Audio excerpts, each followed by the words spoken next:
Hey there gamers, DreamcastGuy here. Today we're talking about Xbox versus PlayStation because the next gen console war is going to be a bloodbath. I mean, there's not really another way to cook this turkey, but I want to break it down because last night there were actually a bunch of leaks from Sony and from Microsoft about next gen power, next gen release date, and next gen price points. And I honestly think that this is going to be very, very bad. So we've been reporting on the channel. There's been a lot of rumblings and rumors that PlayStation specifically has been tempted to delay next gen. That basically, instead of making the PlayStation 6 come out in 2028 or something like that, there have been talks that they think it might be better to put it out closer to 2030, specifically because there is crazy tech shortages right now. Like there's just literally such a shortage of raw chips to make phones and cars and consoles that PlayStation is a bit worried that right now, if they release the PlayStation 6, it'd be easily $1,200 minimum. Well, it sounds like Xbox is putting out the new Xbox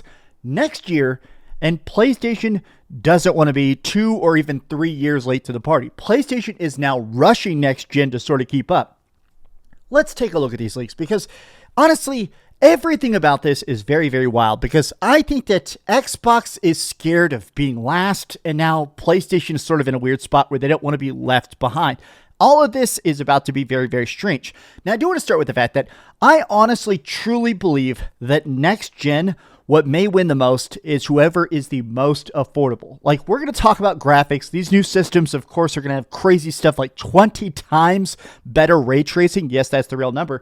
But I almost think that the Nintendo Switch 2 strategy, as many gripes as I have about the Nintendo Switch 2, I think the fact that it's under $500 and the fact that it has exclusives and decent enough graphics, I kind of think that whatever next gen manages to be under $700, God, even that seems like such a ginormous number, that's going to be the winner. But let's break it down because there is a lot to cover here. Hi, hope you're having a great day. If you could please give this video a like and subscribe if you haven't already. Okay, so let's just acknowledge the fact that Xbox is in a very strange spot for launching a next console. Currently, the Xbox Series X versus the PlayStation 5, it is a very bad time right now. I think roughly the current numbers is that the Xbox has sold about 27 million units, and I think the PlayStation 5 is about 95 million units. So it's more than a 3-to-1 at this point. So coming into next gen, it seems like Microsoft is trying to focus their marketing. At this point, they're not even putting Xboxes in stores in a lot of places. They're like, here's some Minecraft plushies and some Game Pass subscription cards, right? At this point, they're really much trying to focus, okay, how can we both, A, sell systems, and more importantly, how can we win back the fans that have gone to PlayStation? Because this new strategy is this hybrid console. Project Helix is going to be able to play PC games and Xbox games in one. A lot of the leaks are saying that apparently it will literally run Windows, which is a bit odd to think about. So you could hypothetically maybe hack this and bootleg stuff or put emulators on it, but I would not put any money on that. But this is the thing, very premium, very high-end, will lead in performance. We're going to take a look at the leaked specifications of both the PlayStation 5 and the next-gen Xbox, but the thing about this is that we know this is going to be very, very, very expensive. At this point, historically, anytime Microsoft specifically has said very premium, they mean extremely expensive. But I just do not think that's a winning strategy. Right now, the Xbox is already the most expensive console on the planet at $800. Taking that even 5 steps further, it's not a smart move. I mean, not to exactly be the genius YouTuber here, but yeah, not exactly a great move. Now, next week, they're actually going to be doing a big presentation at the Game Developer Conference called Building the Future of Xbox.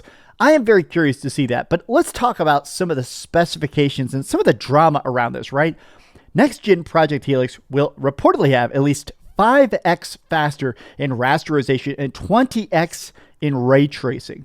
Now, this seems impossible. Just all of this seems so big and beefy, right? I just feel like graphics are getting so much better, and ray tracing is something that people have been kind of against and then kind of for, because ray tracing is essentially the science of reflections. It's making it so everything has that cool, interesting, realistic sheen that we have in real life. And playing a game like currently I'm at the very, very end of my 3rd playthrough of Resident Evil Requiem. That game has surprisingly crazy ray tracing on the PlayStation 5 Pro with like Every store window, every blood puddle, full crazy realistic reflections. Doing 20x the times, like 20 times better ray tracing seems impossible to say the least, right? But the thing about this is that people are already saying, okay, how much graphics can this really have? How much really can this actually be better? And can this even work?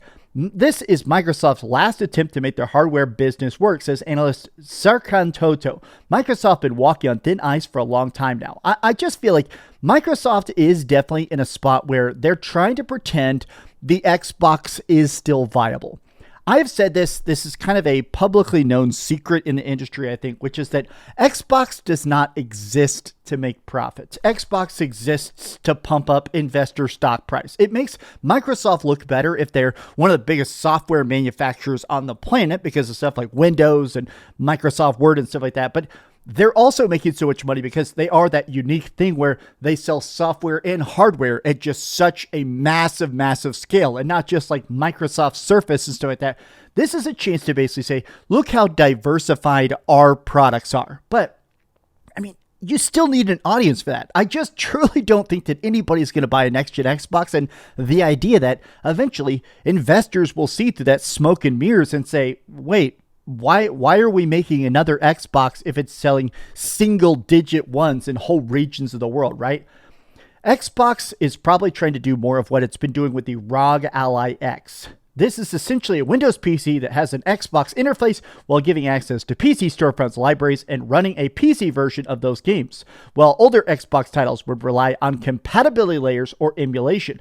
This is the thing, is that the ROG Ally X was a failure. I feel like nobody really has the guts to say that, but the ROG Ally X, not only was it so ridiculously expensive, there wasn't even fan hype for it. Sometimes there are these like niche products that have an audience, right? Where people buy it and the people that buy it are celebrating, wow, check out this customization, check out these features, check out this crazy, crazy, crazy cool thing that is worth the very high price tag.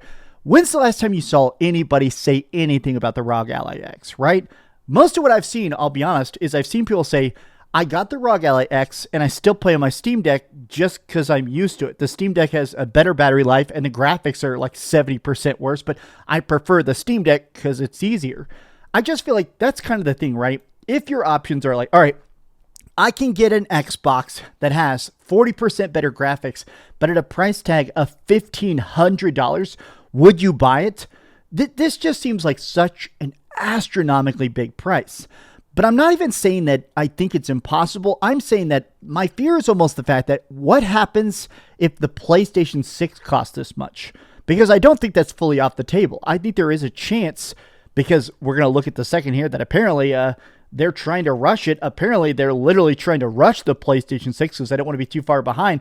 I'm a little bit afraid of what if they drop the PlayStation 6 during this era of tech shortage? What if they drop it and it is $1,200? I do truly believe that if the PlayStation 6 is more than $700, it's going to have a abysmally bad launch, and Sony's going to be left scratching their heads and asking what they did wrong. But let me talk about the specs of both these. We're not going to go through super all this. This is by Moore's Law is Dead. We talked a lot about Moore's Law is Dead.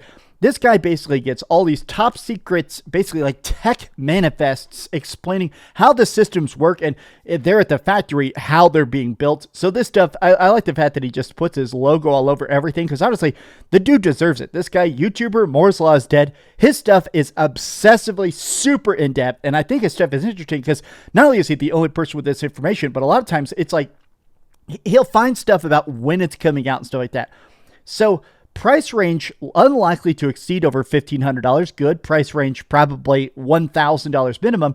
The power of it, though, this is crazy, crazy good. Like, this is a very powerful system. Reportedly, a 6 times jump in rasterization, 20 times increase in ray tracing. This, to me, still seems like a very big thing. Biggest APU console in a console ever. Now, the PlayStation 6, not in a bad spot either. Same thing, same source, Moore's Law is Dead. Essentially, it sounds like this is still going to be, look, roughly 6x faster ray tracing than the PlayStation 5 Pro. PlayStation 6 will likely fully saturate 4K at 120 FPS with ray tracing, still tracking for late 2027 or early 2028, will not be delayed. So, here's my frame of mind, which is that I think that Xbox and PlayStation are in very strange spots going into next gen, which is that Xbox, I truly don't even think they're trying to make their money back. I do truly think this is just some odd show of force, a last hurrah for the Xbox brand. They don't want to like shut it down before the like 30th anniversary or something. But PlayStation is going into next gen. I still think that PlayStation 6 is an odd value proposition. The PlayStation 5 right now still looks amazing. PlayStation 5 games are still incredibly fun. I still really enjoy the controller. We're still getting great games. Honestly, I played 10 hours of marathon last night. Yeah, you could play that on Xbox or PC as well. I actually think it's most powerful on PC, but my point is the fact that I just feel like Sony still feels like they're getting into that momentum of supporting the PlayStation 5, and now we're talking about the PlayStation 6. If anything, some of the rumblings were that they were purposely having a lot of their studios start development on PlayStation 6 games so it'd have a huge launch in 2020, like 9 or 2030. Having this get rushed means less launch games. The games that come out are, of course, going to be 2 or 3 years of cross-gen again. And also, let's not ignore the fact that these games are going to basically be power-boosted PlayStation 5 games, which already look good. But if the value proposition is buy next gen, it looks 10 times better, those early games are not going to be looking 10 times better. PlayStation 6 will reportedly stick to its early launch window despite rising component costs, as it would cost more to delay than pay extra. So I talked about this in the video yesterday. Sony and Microsoft and Nintendo and a lot of the big companies, they talk to each other. Behind the scenes, they say, hey, here's our marketing plan. Here's our this. Because they don't want to constantly step on each other's toes. Almost every big game developer does this because there is some amount of secrecy, but a lot of times it's like, look, man, I don't want to drop my like $300 billion game the same way that you drop your $300 million game because we're both going to lose out. Instead, if we space it out, we both make a lot more money.